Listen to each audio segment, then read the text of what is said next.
Okay, we're going. Hi, I'm John with As the Sod Turns Landscape and Design. I'm And with Zach. me, as always, is Zach. Zach, say hi. Hi. Just going to show you quickly how to prune a Potentilla in the spring. Has a lot of growth on from last year, at least 1.5 feet. Every year I prune these back to around 2.5 feet. And then you can see there are a few live buds up into here that are starting to produce some leaves. But I always take it back to around 2 to 2.5 feet every spring. So we are live in Calgary. We'll be editing out the middle part because that's boring me doing a whole bunch of cuts. But basically you pick a height that you like and try to round them, or whatever shape floats your boat, turns your crank, whatever. Get yourself a good pair of pruners and just start going through. If you can, when you're doing trees and everything, it's always good to go above a node, especially if a branch is coming out there, so you don't have to waste as much time, and they will green up really fast.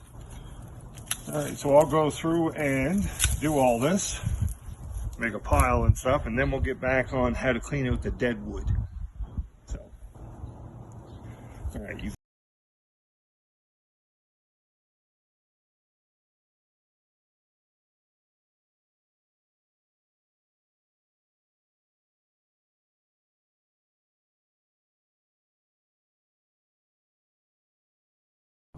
Go.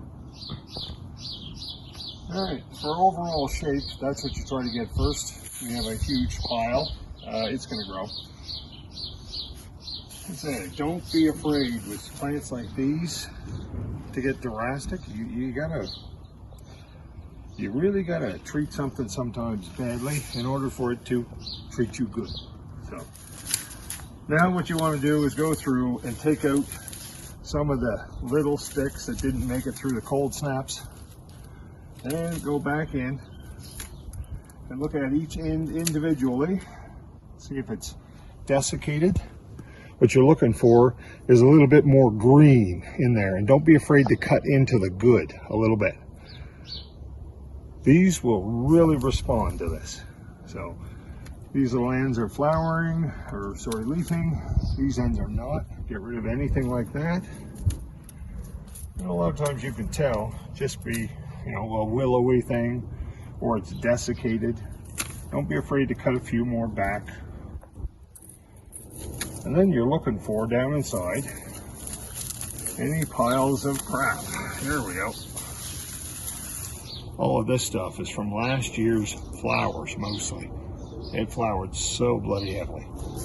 So get rid of as much of the garbage and the dead wood. After a while, this builds up a lot of dead wood. So kind of press against things, press against the branches.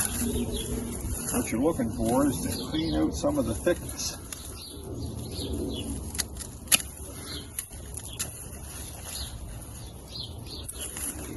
And we'll get some of this quackgrass out after that.